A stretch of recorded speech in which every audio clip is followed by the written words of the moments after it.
So, good morning guys. So, may share ako sa inyo.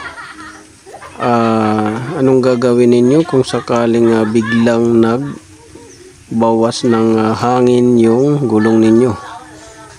At doon pa kayo inabutan sa highway or doon kayo inabutan sa pasyalan or sa mga resorts or kung saan man sa opisina na bihira lang makikita yung vulcanizing shop. So ito yung isi-share ko sa inyo guys, sa mga car owners, na dapat mayroon kayong ganitong baon na tools para iwas aberya sa highway, iwas aberya kung nandun kayo sa mall, iwas aberya kung nandun kayo sa beach, sa pasyalan. So ito guys, dapat yung babaonin ninyo. Sa lahat ng car owners, dapat mayroon kayong ganito.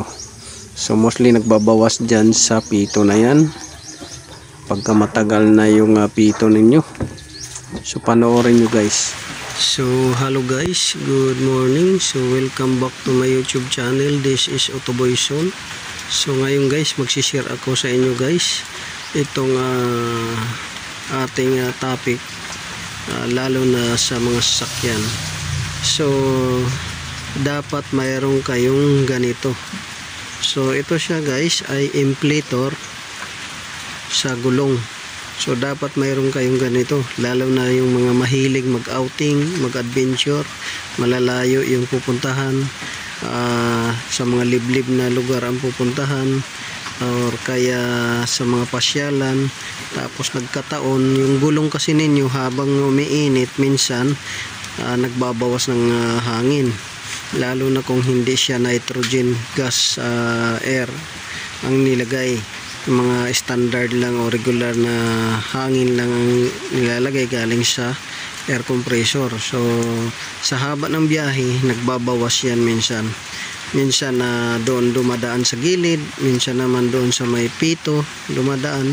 So kailangan mayroon kayong ganito for emergency. So malaking bagay to guys sa mga car owners pagka mayroon kayong ganito, dahil kung malayo yung biyahe ninyo, wala kayong madaanan na vulcanizing, or nandun kayo sa liblib na lugar, sa mga pasyalan, natural walang vulcanizing doon, nandun kayo sa mga bundok or sa mga malalayo sa bayan, so wala kayong mahingian ng tulong para pahanginan yung gulong ninyo.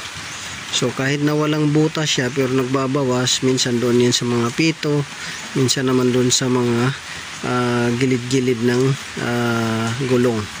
So importante to guys na mayroon kayong ganito, itong inflator na to.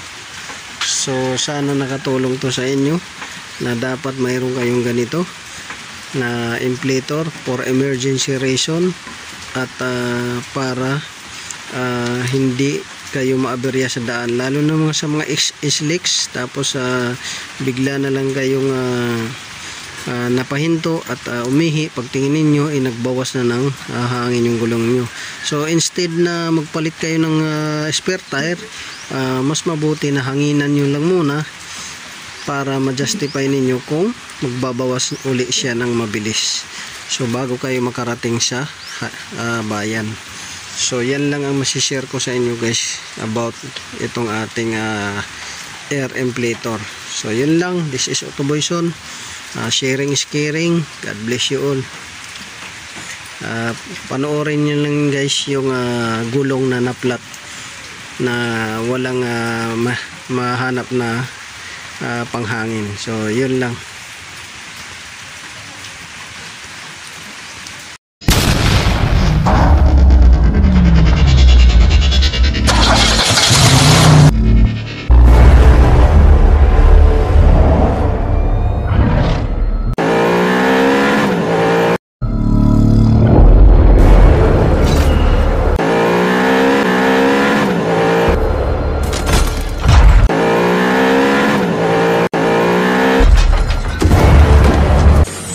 Make